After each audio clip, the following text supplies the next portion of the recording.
విచారణకు రమ్మని ఇప్పటికే 3 సార్లు పిలిచారు. ఇంకో 30 సార్లు పిలిచినా వస్తా. తెలంగాణ రాష్ట్ర సాధన కోసం గతంలో జైలుకు వెళ్ళా. ఇప్పుడు మళ్ళీ జైలుకు వెళ్లాల్సి వచ్చినా భయపడనంటూ బీఆర్ఎస్ వర్కింగ్ ప్రెసిడెంట్ మాజీ మంత్రి కేటీఆర్ వ్యాఖ్యానించారు.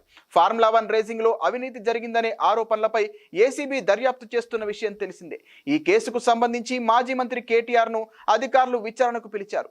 ఈ రోజు ఉదయం 10 గంటలకు కేటీఆర్ ఏసీబీ ఆఫీస్ కు బయలుదేరారు. అంతకుముందు బీఆర్ఎస్ పార్టీ ప్రధాన కార్యాలయం తెలంగాణ భవన్ వద్ద మీడియాతో మాట్లాడుతూ కాంగ్రెస్ ప్రభుత్వంపై తీవ్ర విమర్శలు చేశారు. తప్పుడు కేసులు పెట్టి విచారణ పేరుతో వేధిస్తే ప్రభుత్వాన్ని ప్రశ్నించడం మానుకుంటామని అనుకోవద్దని కేటీఆర్ అన్నారు. చట్టం న్యాయస్థానాలపై తమకు గౌరవం ఉందని, నిజం నిలకడ మీద తెలుస్తోందని స్పష్టం చేశారు. కాళేశ్వరం కమిషన్ ఎదుట కేసీఆర్ హరీష్ రావును కూర్చోబెట్టి పైశాచిక ఆనందం పొందారని ఆరోపించారు. ఈ రోజు తనను విచారణకు పిలిచి మానసిక ఆనందం పొందుతున్నారని మండిపడ్డారు. విచారణ పేరుతో పిలిచి అరెస్టు చేసినా ఆశ్చర్యం లేదని అన్నారు. అయితే తాము కేసులకు అరెస్టులకు భయపడే వాళ్ళం కాదని కేటీఆర్ తేల్చి చెప్పారు. విచారణకు పిలిచినా వస్తామని చెప్పినా ఇది 3వసారి పిలవడం. 3 సార్లు కాదు 30 సార్లు పిలిచినా విచారణకు సహకరిస్తాం.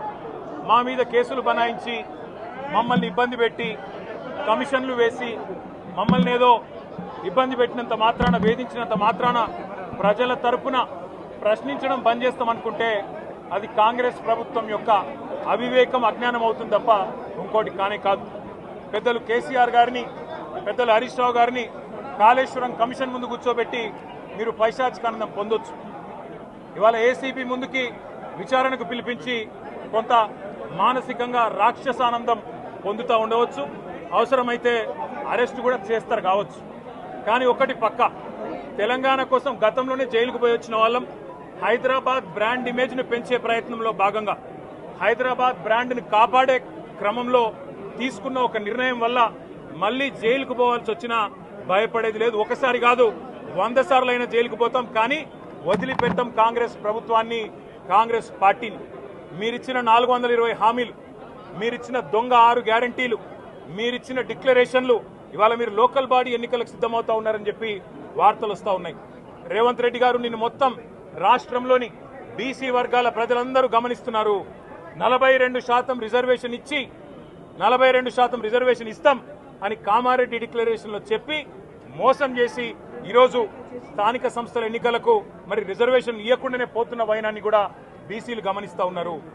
రైతు బంధు పేరిట ఎలక్షన్ బంధుగా మార్చి ఎలక్షన్లు వచ్చినప్పుడు మాత్రమే రైతు బంధు వేస్తున్న విషయాన్ని రైతులు గమనిస్తున్నారు.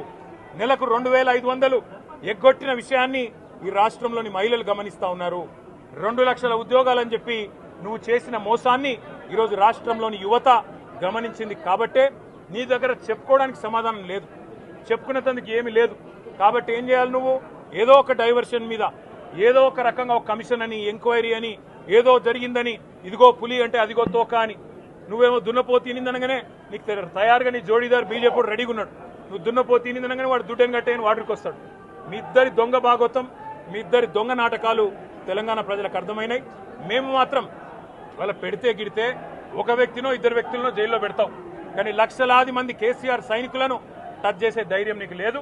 తెలంగాణ ప్రజలకు రక్షణ కవచంలాగా ఆనాడు ఉన్నది టీఆర్ఎస్ఏ, ఈ రోజు ఉండేది బీఆర్ఎస్ఏ. రేపటికి కూడా స్వీయ రాజకీయ అస్తిత్వమే శ్రీరామ రక్ష అనే విధంగా ముందుకు పోతాం. నువ్వు ఒక్కసారి కాదు